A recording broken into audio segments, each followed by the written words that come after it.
नमस्कार विद्यार्थी मित्र हो, दी पॉलिटिक्स चॅनलवर आपल्या सर्वांचं स्वागत आहे. तर विद्यार्थी मित्र, आज आपण भारतीय शास्त्र आणि राजकारण हा जो BA सेकंड इयरचा पेपर आहे त्यामध्ये शेवटचं प्रकरण आहे लोकशाही समोरील आव्हाने, आणि त्यामध्ये जात, जमातवाद आणि धर्माची राजकारणावरील परिणाम ही भारतीय लोकशाही समोरील अडथळे म्हणून अभ्यासक्रमाला आहेत. शेवटचं प्रकरण आहे त्यामध्ये आपण आज पाहू की जात भारतीय लोकशाही समोर कशा पद्धतीचं आव्हान उभं करते आहे, राष्ट्रीय एकात्मतेला हा कसा अडथळा ठरते आहे, आणि या अनुषंगाने आपल्याला आजच्या या व्हिडिओमध्ये या प्रश्नाचं उत्तर आपण कशा पद्धतीने लिहावं हे पाहायचं आहे. या प्रकरणामध्ये 3 सब टॉपिक आहेत: जात, जमातवाद आणि धर्मवाद.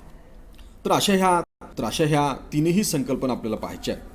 तर या चॅनलवर नव्याने आला असं चॅनलला सबस्क्राईब करा, अधिकाधिक विद्यार्थी मित्रांना चॅनल शेअर करा. तर पाहू विद्यार्थी मित्र हो, जात आणि भारतीय लोकशाही. प्रस्तावनेमध्ये आपण लिहायचं आहे की भारतीय राजकारणात जातीची भूमिका काय, अथवा जातीचा भारतीय राजकारणावर कितपत आणि कसा प्रभाव पडतो याविषयी काही विचारवंतांनी दृष्टिकोन मांडलेली आहेत आणि ते जाणून घेणे महत्त्वाचे आहे. यामध्ये पुढील दृष्टिकोनाचा विचार करता येईल. त्यामध्ये श्री परांजपे यांच्या मते भारतीय राजकारणात जातीची फार महत्त्वाची भूमिका बजावलेली आहे. लोकशाहीमध्ये बहुसंख्य जे असतात ते सरकार स्थापन करतात. जे लहान लहान समूह असतात त्यांच्या मतदारसंघात बहुसंख्येसाठी एकत्र येतात. काही जाती समूहांची संख्या पुरेशा प्रमाणात असते. काही लोक समूह कामचलाऊ बहुसंख्येसाठी इतर लहान जाती समूहांना तुलनेत एकत्र येतात. काही मतदारसंघ उपजाती अथवा आंतरविवाही जाती समूह इतके लहान असतात की परिणामकारक अशी बहुसंख्येची निर्मिती करू शकत नाहीत. साहजिकच जो वर्गसमूह असतो तो बहुसंख्य होत असतो. त्यामुळे राजकारण हे उपजातींना कमकुवत करते आणि मोठ्या जाती समूहांना, वर्गसमूहांना दृढ करीत असते, असा विरोधाभास जाणवतो, असे परांजपे यांनी निरीक्षण नोंदवलेलं आहे. आणि हे निरीक्षणसुद्धा भारतीय लोकशाहीच्या अनुषंगाने अत्यंत महत्त्वाचं आहे, ते आपल्याला लक्षात घ्यावं लागते. त्यानंतर भारतीय जाती व्यवस्थेच्या अभ्यासकांमध्ये रजनी कोठारी हे अत्यंत महत्त्वाचे अभ्यासक म्हणून ओळखले जातात. त्यांनी निरीक्षण हे नोंदवलेलं आहे की जातीचे संघटनात्मक संबंध हे राजकारणाला खाद्य पुरवितात आणि राजकारणाला त्यातून आपल्या उद्दिष्टानुसार दिशा देता येते, पाहिजे ते राजकारण फिरवता येते. आणि एवढंच नाही तर त्यांनी असं म्हटलेलं आहे की जात ही भारतीय राजकारणात प्रवेश करण्याची खिडकी आहे, एक दुसरा मार्ग आहे. जी जात ज्या मतदारसंघात प्रबळ आहे त्यामध्ये मिळत असते, असा तो भाग आहे.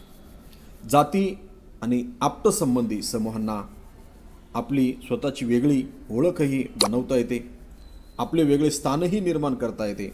या दोन्हीच्या आंतरक्रियात्मक संबंधात राजकीय नेते आणि जातीचे पुढारी हेच खरे कर्ते सुधारक असतात की जे सत्तेची निर्मिती करतात.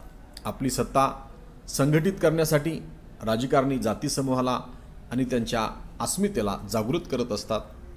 अधिक लवचिक राजकारणी या गोष्टी साध्य करतात.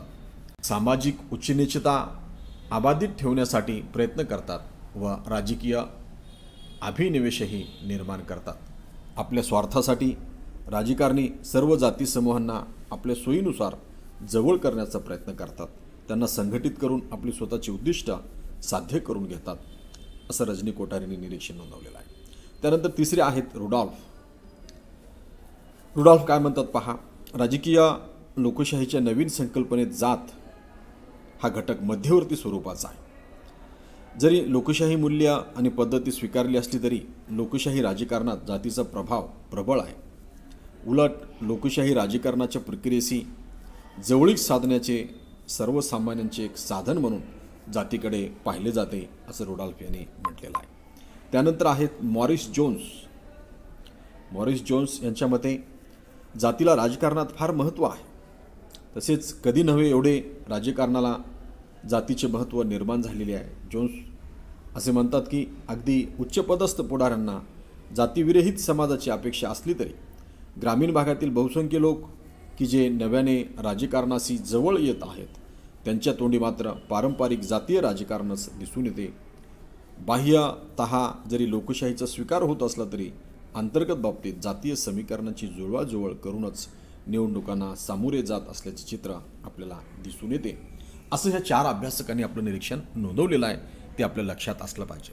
मग भारतीय राजकारणातील जातीची भूमिका काय आहे हे पाहिल्यानंतर आपल्या लक्षात येते. ह्या 4 अभ्यासकांनी भारतीय जाती व्यवस्थेचा अभ्यास केलेला आहे. मग आपण भारतातील जातीय राजकारणाची भूमिका यांच्या अभ्यासातून समजून घेतली पाहिजे. त्यानंतरचा मुद्दा येतो जात आणि भारतीय राजकारणातील भूमिका व नेतृत्व समावेशन. वेगवेगळ्या जाती समूहाची विभिन्न राजकीय पक्ष आणि त्यांची विचारसरणी यांच्याशी निष्ठा असते. जात ही जन्माधिष्ठित असल्याने विशिष्ट जाती समूहांचा सदस्य म्हणून व्यक्तीचा विकास होत असतो. मग ती व्यक्ती उच्च जातीची असेल अथवा मागास जातीची असेल. साहजिकच राजकीय उद्बोधन, अभिवृत्ती, राजकीय श्रद्धा या सर्व प्रक्रियेत व्यक्ती तिच्या जाती समूहाच्या प्रभावाखाली येत असते. जातीमूल्य आणि जातीचे हित याचा व्यक्तीच्या समाजहितावर परिणाम होत असतो आणि पर्यायाने तिचा राजकीय विचारसरणी ही तशीच प्रभावित होत असते. व्यक्तीचा राजकीय सहभाग आणि जाणीवही त्यानुसार तयार होत जाते. आपले नेतृत्व गुण विकसित करण्यासाठी आणि नेतृत्व सिद्ध करण्यासाठी व्यक्ती जातीच्या आधाराचा शोध घेते आणि उच्च स्वरूपाच्या जात जाणीवेच्या लोकांमध्ये ही प्रवृत्ती दिसून येते. हरियाणा, बिहार, उत्तर प्रदेश, तामिळनाडू, आंध्र प्रदेश या राज्यात अशी जात जाणीव प्रकर्षाने अनुभवास येते. हरियाणामध्ये असे जातीवर आधारित नेतृत्व हे एकतर जाट, बिश्नोई अथवा ब्राह्मण जातीतून उदयास येते. आंध्र प्रदेशामध्ये रेड्डी, कामा, वल्लाम यातून ते नेतृत्व उदयास येते. तर इतर राज्यामध्ये थोड्याफार प्रकारे अशीच परिस्थिती आपल्याला पाहायला मिळते. महाराष्ट्रामध्ये मराठा जात ही राजकारणाला प्रभावित करते. कर्नाटकामध्ये लिंगायत जात ही राजकारणाला प्रभावित करते. म्हणजे अशा पद्धतीने आपल्याला हे सांगता येऊ शकते. जात आणि पक्षीय राजकारणाचा जर आपण विचार केला तर आपल्या लक्षात येईल की भारतीय पक्षीय पद्धतीचा जात हा मुख्य घटक आहे. राजकीय पक्ष हे अगदी प्रत्यक्षपणे जातीशी निगडीत असतात, तर काही अप्रत्यक्षपणे जाती समूहाच्या आधारावर कार्यरत असतात. विशेषतः प्रादेशिक राजकीय पक्ष प्रत्यक्षपणे जाती समूहाच्या प्रभावाखाली कार्यरत आहेत. तामिळनाडूमध्ये DMK आणि AIADMK हे ब्राह्मणेतर किंबहुना ब्राह्मण विरोधी राजकीय पक्ष आहेत. पंजाबमध्ये अकाली दल हा एक सांप्रदायिक तत्वावर आधारलेला पण प्रामुख्याने जाट आणि बिगर जाट तत्वाने प्रभावित झालेला पक्ष आहे. भारतातील बहुसंख्य सर्वच राजकीय पक्ष निवडणुकीत मते मिळवण्यासाठी एकंदर आपल्याच जातीच्या उमेदवाराला अथवा जात पुरस्कृत उमेदवाराला मते देतात. बहुजन समाज पार्टी हा दलित जातीच्या पाठिंब्यावर, तर भाजप हा पक्ष हिंदूतील उच्च जाती आणि व्यापारी वर्गावर अवलंबून आहे.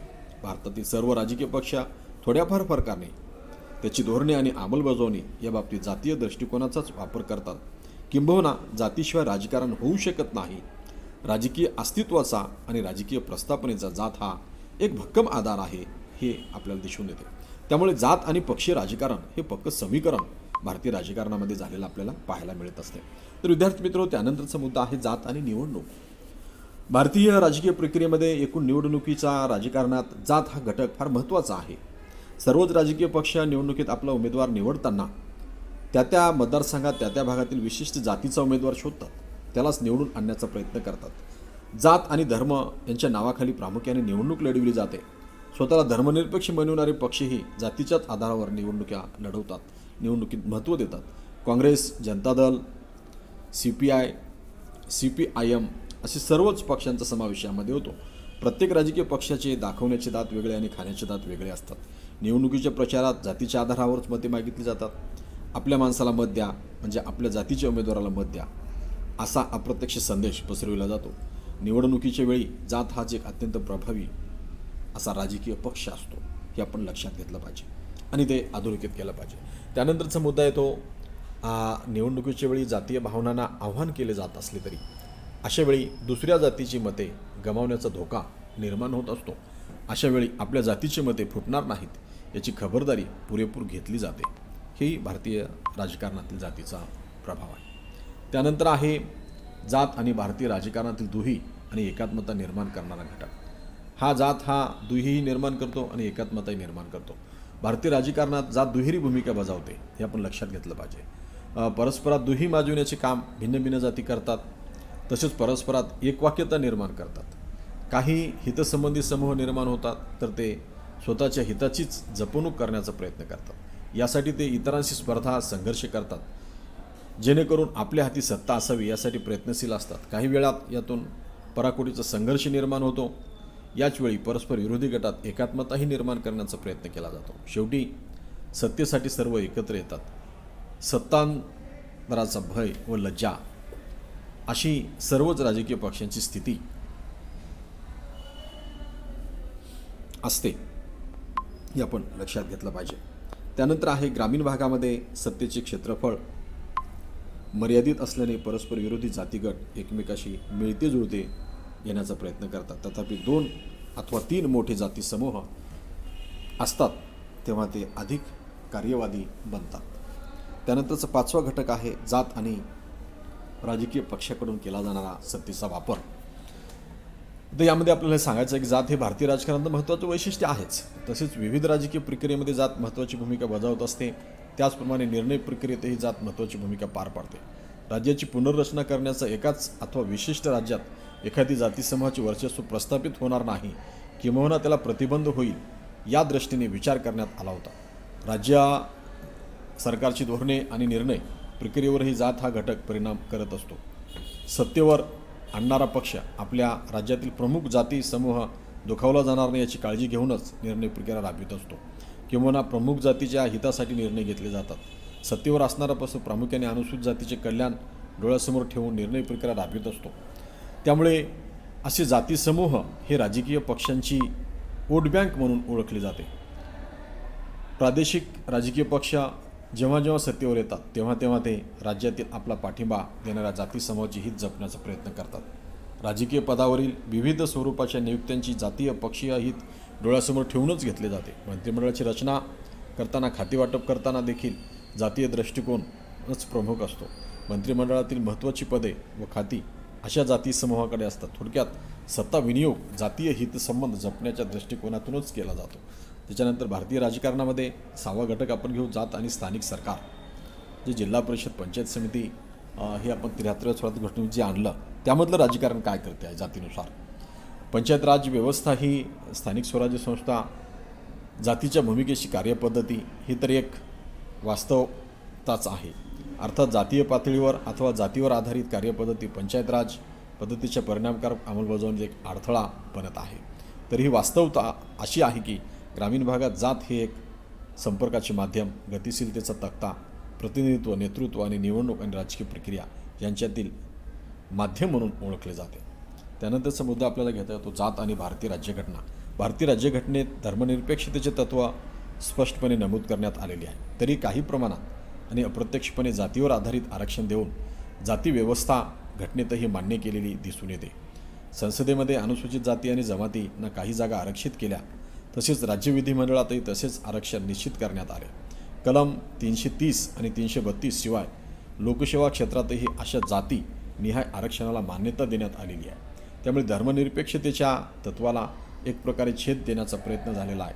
त्याचप्रमाणे इतर मागासवर्ग ओबीसी आरक्षण देण्याचा निर्णयही जातीनिहाय स्वरूपाचाच आहे.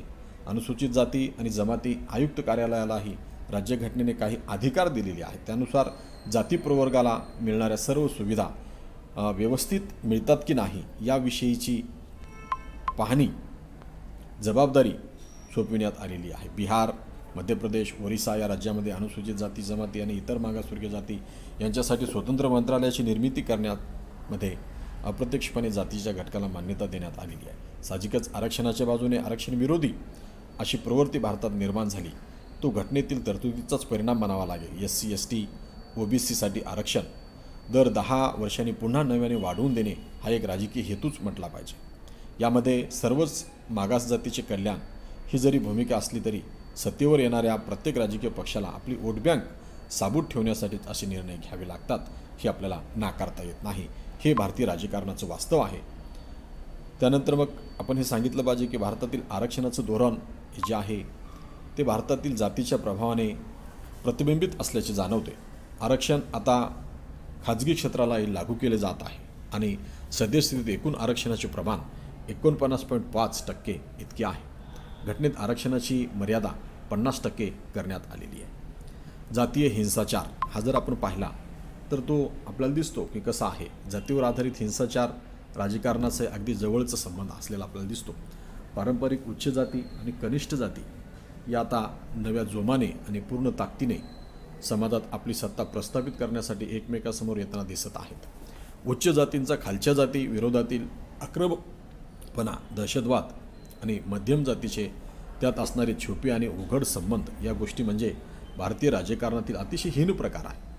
खालच्या जातीवर अत्याचार करणे, त्यांची वस्ती पेटवून देणे, सामूहिक हत्या करणे, बहिष्कार टाकणे या सर्व गोष्टी अतिशय लांछनास्पद आहेत. महाराष्ट्र, बिहार, गुजरात, उत्तर प्रदेश अशा राज्यात केवळ ग्रामीण भागातच नव्हे तर शहरी भागातसुद्धा जातीय संघर्ष डोके वर काढत आहे.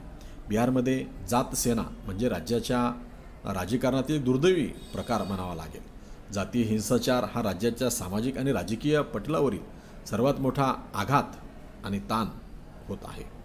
जात आणि राजकीय नेतृत्व यामध्ये आपल्याला हे सांगता येईल की राजकीय नेतृत्वाचं समावेशन प्रक्रिया जात या घटकाने प्रभावित झालेली आहे. जात हा घटक प्रभावीपणे भूमिका पार पडतो. मग काशीराम मायावती यांचे नेतृत्व जातीवर आधारित होते.